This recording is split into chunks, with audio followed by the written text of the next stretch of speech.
What's up guys? Today I'm going to tell you all about how I rabbit-proofed this room behind me.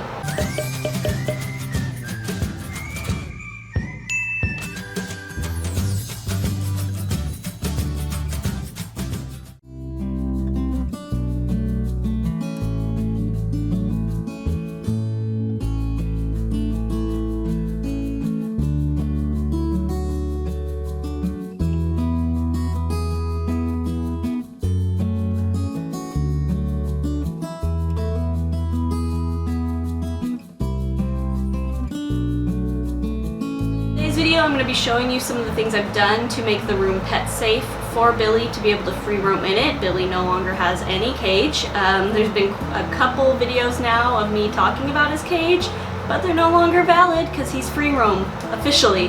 Also, if you've been following along with the journey and you're here for like a pet room tour, that's not happening. That's not what this video is. The pet room is actually not complete.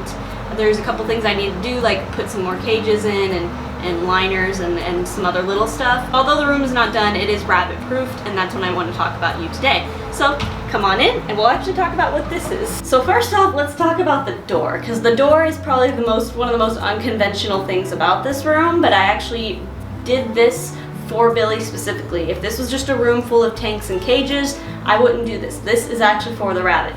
And you don't have to go this extreme, but I think it's a really unique thing. And I think it could be of use to some people, so I'd want to share it to you.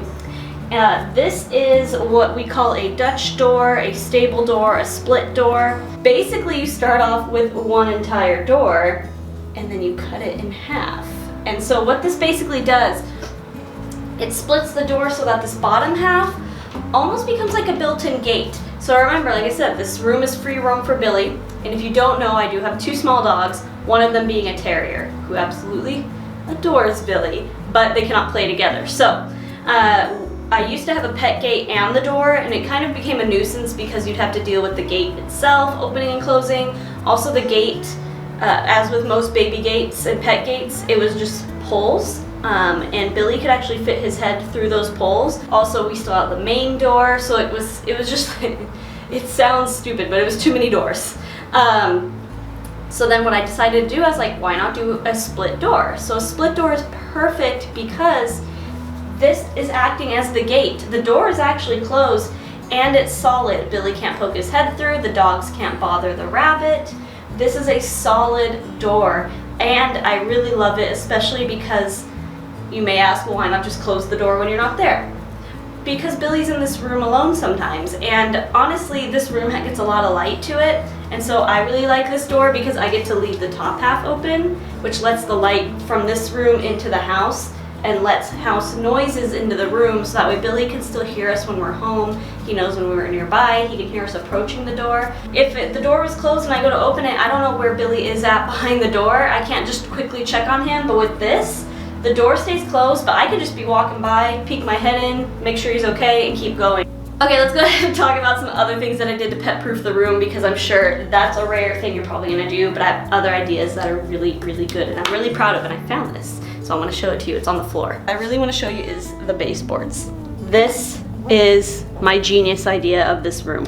The baseboards are a game changer because they're plastic. As you know, rabbits love wood. They're known for chewing baseboards, and since I was going to make this a pet room anyway, I figured it would be decent enough to just go ahead and find as many things as pet-proofed as possible.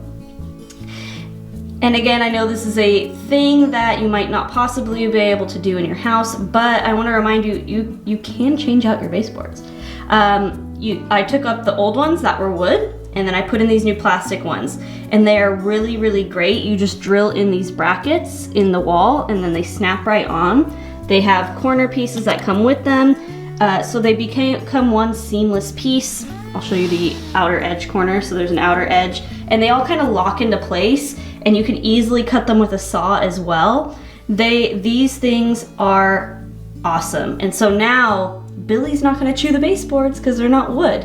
And I think it's just genius, as well as they're easily wipeable. You know, they're waterproof, obviously. And these look like normal baseboards. That is my biggest thing, because if you know me, you know I'm all about keeping the house looking nice but still being functional for my animals. And this This is like the epitome of what I'm talking about. It's functional because Billy will not eat it. They're easy to clean. You know, they're waterproof. They're perfect for a pet room, but they look just as nice as a regular baseboard, if not a little better than the ones I have in my house, because they do have like this nice little curvy curve to them. So this is my secret, and I will link everything in the description that I'm talking about. I can't believe we've been talking about rabbits and yet there's no rabbit in the video yet. So here's Billy.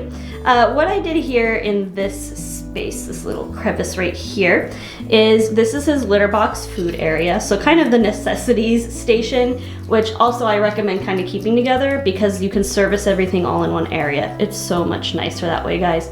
But this is his litter box. He's had this since the cage days. So even when he lived in a pen, he still had this litter box. But I have to, this is the litter box of the century because it's bigger than a normal standard enclosed cat litter box, which I like. It gives room for the rabbit, it gives room for hay, especially if you have a larger rabbit. Billy is a dwarf for comparison, so you know, if your rabbit's like that, it would still fit in there with plenty of room. But it's not just the size, it's the fact that it is plastic.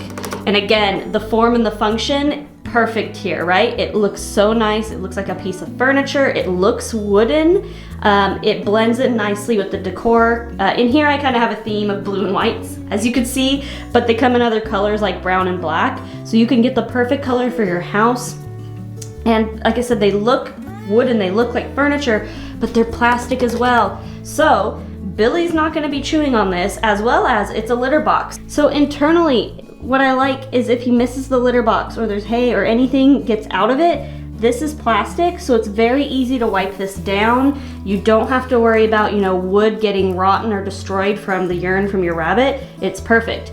And this is a large high back litter box from Petco, by the way. A large high back litter box, and it fits perfectly. In fact, with a little bit extra room, I might be able to fit the extra large in here. But this is perfect size for Billy. All his hay needs fit in there, in the litter, and he just goes right in there. And it's enclosed, so I don't have to look at it. And as you can see, just right there, that's magnetic. It's a magnetic latch, so it's very easy to service. Let's talk about the floor now. So the floor is one of my other genius ideas. This is actually not a genius idea. What I did, this used to be a bedroom. I converted it so it had carpet. What I did is I ripped out the carpet and I installed linoleum first. So the linoleum really was the best choice I could have made. It's so easy to clean linoleum.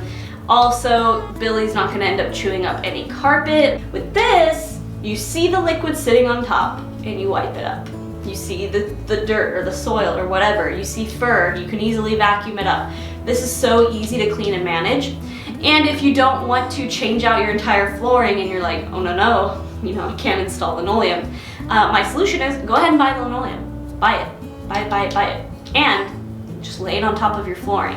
Whether you have hardwood or you already have linoleum or you have carpet, you can buy linoleum sheets and you buy it by the foot, which is what I did. It's cheaper that way. You buy it by the foot and then you just lay it over the area you want your rabbit to free roam in, even if you have a pen. So what I did to combat the smooth linoleum is I got 2 rugs.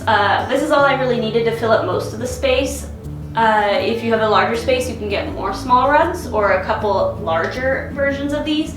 But if you've never seen it before, layering rugs gives a really comforting homing feel because you can kind of play with the textures and the colors. So design-wise, it's very pretty. It's a good decision. And I really wanted to do that in here because as clean and sterile as this room is, being, you know, plastics and linoleums and metal shelving, I just wanted something that was kind of comforting and even for Billy to like lay on. And he lays on these all the time. He loves these rugs. But I not only got smaller multiple rugs for a design choice. The reason I actually did it, I could have gotten 1 large rug. Rabbits will chew rugs. This is perfect. You're probably looking at this and going, oh my god, my rabbit would go crazy. Let them. Both of these rugs were on sale. This smaller one here was $10 and this larger one was $20. That's cheap for a rug in my opinion and not outrageous to replace, you know, within a few months. So the reason I got multiple rugs is because if he does chew one up or he does end up peeing on one a whole bunch and it gets just stained everywhere, basically if this rug gets destroyed, It's replaceable. I don't have to worry about one giant rug being replaced. And I bought them cheap. I bought them on sale because the intention is if he chews this up, if he pees on this, if something happens where this doesn't work anymore, I could throw away the one rug and replace the one rug with another cheap one. Because if this one stays nice, I don't have to replace it. So that's also a kind of a little idea. Get multiple smaller things, and that way if one of them gets destroyed, you can replace the one. Next, we're gonna go ahead and look at my desk area, because even though this is a desk, this will be common among furniture. So even if you have like a bedroom you're doing this in, these are things to consider. So firstly, you wanna notice the chair has a metal base. Try to get furniture that is metal bottomed. Rabbits don't, I've never met a rabbit that will chew metal. So sometimes rabbits do chew plastic, so plastic bottom furniture can still get chewed on, but metal, no. Try to get metal bottom things. Get metal bottomed furniture, you know, with metal legs, metal bed frames, that kind of stuff. Metal is gonna be your best friend in the case of furniture and rabbits, because they don't chew it, and that means you get to keep your furniture. So rabbits have also been known to chew electrical cords. I don't know why. Why do you chew electrical cords, rabbits?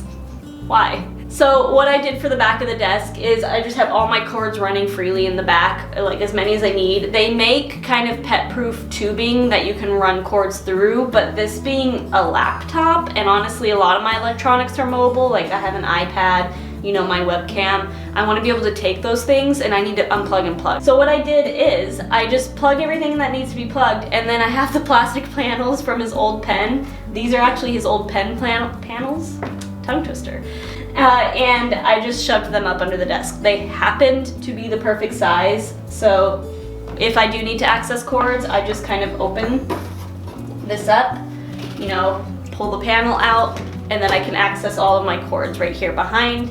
And then when I'm done, put that back panel back in, up against the cords, and then I kind of close that off. It's very rudimentary. It maybe doesn't look the best. I have a solution for the future. Now that I know that I like this, I'm gonna get like a plastic panel that kind of fits perfectly back here that I can just wedge in and out when needed. Maybe consider making kind of just like a grid or a block from that area. The plug on the other side of the room that I use for my reptile cages is actually behind the litter box. So again, I don't use the wire tubing because I try my best to just block the cord from access totally. So that's what I do here. I just blocked it with panels, and that's what I do over there. I just put the litter box literally in front of the plug where the cord runs, and then where the cord runs out at the top, he can't reach that anyway because it's already going to be behind the cages. Those are all easy changes that you can do to make your room pet proof, or to make your house a little more pet proof in the future. In a later video, I am gonna make a rabbit favorites video. I'm actually just waiting on a couple things from Etsy because I think I found the perfect new toy to give Billy, and I wanna wait on that before I show you guys. So I will make another video in the future of rabbit favorites, but I think everything in here is my favorite. The pet proofing stuff is perfect. Okay guys, as you know, I post every Friday, which is weekly, and if you want to see more from me, please subscribe. It lets me know you like what you see, and leave a comment of any thoughts, ideas, whatever you want to say. So yeah, see you next week. Bye!